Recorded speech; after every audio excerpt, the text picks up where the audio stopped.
ओम श्री साईनाथ नाथाय नमः। सभी श्रोताओं को मेरा प्रणाम एवं श्री साईं बाबा अमर संदेश में हार्दिक अभिनंदन। मित्रों, बाबा कहते हैं जो मनुष्य अपने वास्तविक स्वरूप को समझ लेता है उसका संबंध परमात्म तत्व से स्पष्ट और प्रकट हो जाता है, जिसकी अभिव्यक्ति उच्च शक्तियों के रूप में होकर संसार को प्रभावित करने लगती है और लोग उस व्यक्ति को अवतार, पैगंबर, ऋषि, योगी आदि मानकर पूजने और मनन करने लगते हैं। वह एक दिव्य पुरुष बन जाता है। मित्रों, ऐसे ही दिव्य पुरुष थे हमारे श्री साईं बाबा। परमात्म तत्व, वह अनंत जीवन, वह सर्वव्यापी चैतन्य और वह सर्वोपरि सत्ता है जो इस जगत के पीछे अदृश्य रूप से काम करती, इसका नियमन और नियंत्रण करती है और जिससे दृश्यमान जीवन आता है और सदा सर्वदा आता रहेगा। इसी अनंत, असीम और अनादि ज्ञान और शक्ति के भंडार से संबंध स्थापित हो जाने से साधारण मनुष्य असाधारण बनकर अपने वास्तविक स्वरूप का ज्ञाता हो जाता है। इस सृष्टि में कण कण का मूलाधार वह परमात्म तत्व ही है। सब कुछ उसी से बनता और उसी चेतन शक्ति से गतिशील होता है। आकार प्रकार में भिन्न दिखते हुए भी प्रत्येक पदार्थ एवं प्राणी एक उसी तत्व के अंश हैं। जिस प्रकार समुद्र से उठाया हुआ एक जल बिंदु भिन्न दिखता हुआ भी मूलतः उसी का संक्षिप्त रूप होता है और समुद्र की सारी विशेषताएं उसमें होती हैं। उसी प्रकार व्यक्तिगत जीवन और समष्टिगत जीवन सीमित और असीमित के मिथ्या भेद के साथ तत्व एक ही है। जो जीवात्मा है वही परमात्मा और जो परमात्मा है वही जीवात्मा। इस सत्य को जान लेना ही आत्मज्ञान कहा गया है। जिन जिन महापुरुषों ने आत्म प्रकाश की प्राप्ति कर ली है, उन्होंने अपना अनुभव प्रकट करते हुए इस सत्य की इस प्रकार पुष्टि की है कि हम अपना जीवन परमात्म तत्व से एक दिव्य प्रवाह के रूप में पाते हैं और हमारे जीवन का उस परमात्म तत्व से ऐक्य है, यानी एकता है। हम में और परमात्मा में कोई भेद नहीं है।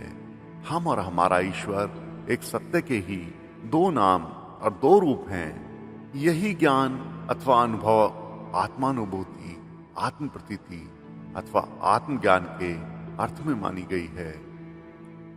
प्रतीति के साथ शक्ति का अटूट संबंध है। जिसे अपने प्रति सर्वशक्तिमान की प्रतीति होती है वह सर्वशक्तिमान, और जिसको अपने प्रति निर्बलता की प्रतीति होती है वह निर्बल बन जाता है और उसी के अनुसार उसका जीवन व्यक्त अथवा प्रकट होता है। अपने प्रति इस प्रतीति की स्थापना करने का प्रयास ही आत्मज्ञान की ओर अग्रसर होना है, जिसका उपाय आत्मचिंतन के सिवाय क्या हो सकता है। जब यह चिंतन अभ्यास पाते पाते अविचल, असंदिग्ध, अतर्क और अविकल्प हो जाता है, तभी मनुष्य में आत्मज्ञान का दिव्य प्रकाश आप से आप विकीर्ण हो जाता है। दिव्य शक्तियां स्वयं आकर उसका वर्ण करने लगती हैं और वह साधारण से असाधारण, सामान्य से दिव्य और व्यष्टि से समष्टि रूप होकर संसार के लिए आश्चर्य, योगी, अवतार अथवा सिद्ध रूप हो जाता है। मित्रों, आत्मज्ञान ही मनुष्य का सर्वोच्च लक्ष्य है। जिसने इस लक्ष्य की ओर ध्यान नहीं दिया, भौतिक विभूतियों के लोभ में इसकी उपेक्षा कर दी, उसने मानव जीवन का सारा मूल्य गंवा दिया। जो अवसर परमात्मा से संबंध स्थापित करने और उससे बहने वाले दिव्य प्रकाश को ग्रहण करने की योग्यता उपार्जित करने के लिए मिला था, उसे अज्ञान के अंधकार में भटकते भटकते खो दिया। यह भूल मनुष्य जैसे विवेकशील प्राणी के लिए अनुचित और अवांछनीय है। इस अविवेक को त्याग कर हर भटके हुए व्यक्ति को शीघ्र से शीघ्र सत्य मार्ग पर आ जाना चाहिए। जीवन का प्रत्येक क्षण अमूल्य और अलभ्य है। एक बार बीत जाने पर दोबारा नहीं मिलता। इसलिए भूल सुधारने में जितनी शीघ्रता की जाएगी उतना ही हितकर होगा। मनुष्य की महत्ता इस एक जीवन में ही अपना सर्वोच्च लक्ष्य प्राप्त कर लेने की है। नहीं तो इतना तो कर ही लेना बुद्धिमानी है कि जो जीवन शेष है अभी अपने अधिकार में है उसको सत्य पथ पर नियोजित कर जितना जो कुछ बढ़ा जा सके बढ़ चला जाए। इस अपेक्षित अभियान का तारतम्य आगामी जीवन में बना रहेगा और तब वह उसी निर्धारित सत्य मार्ग पर प्रारंभ से ही चल पड़ेगा। दोस्तों, प्राय लोगों में यह भ्रांत धारणा काम करती है कि शरीर छूट जाने के बाद उसके साथ जुड़ी हर बात यहीं छूट जाती है, किंतु सत्य इससे सर्वथा भिन्न है। शरीर छूट जाने पर भी जीवन का अंत नहीं होता।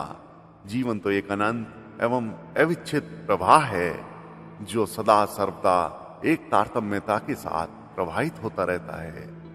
जीवन अमर है, इसका कभी नाश नहीं होता। जीवात्मा इस स्थूल लोक को त्याग कर इसके पश्चात आने वाले लोक के नए आकार में जीवन क्रम को पूर्ववत चालू रखता है।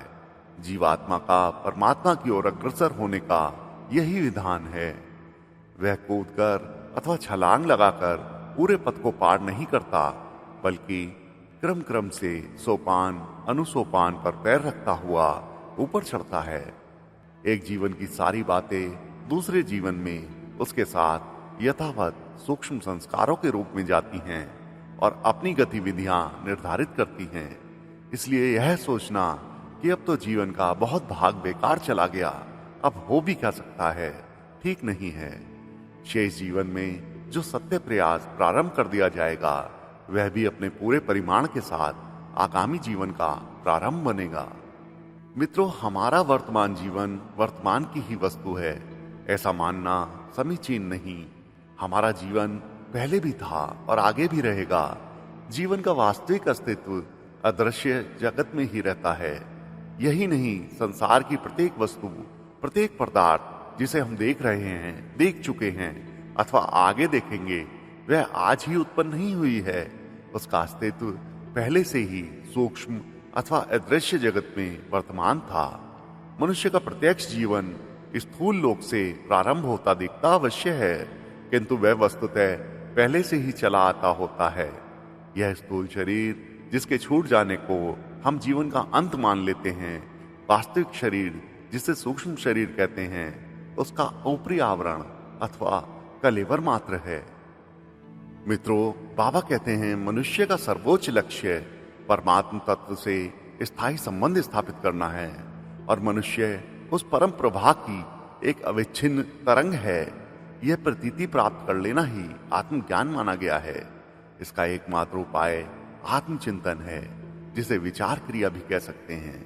इस प्रकार यदि हम इस विचार का अभ्यास करते हुए लगातार आगे बढ़ते रहें कि हम स्थूल नहीं सूक्ष्म जीवन हैं, जो अजर और अमर है, जिसका सीधा संबंध उस परमात्मा तत्व से हमेशा रहता है, किंतु अज्ञान का अंधकार उस सत्य का अनुभव नहीं होने देता। इसलिए अब हम उस अंधकार से निकलकर प्रकाश में आ गए हैं।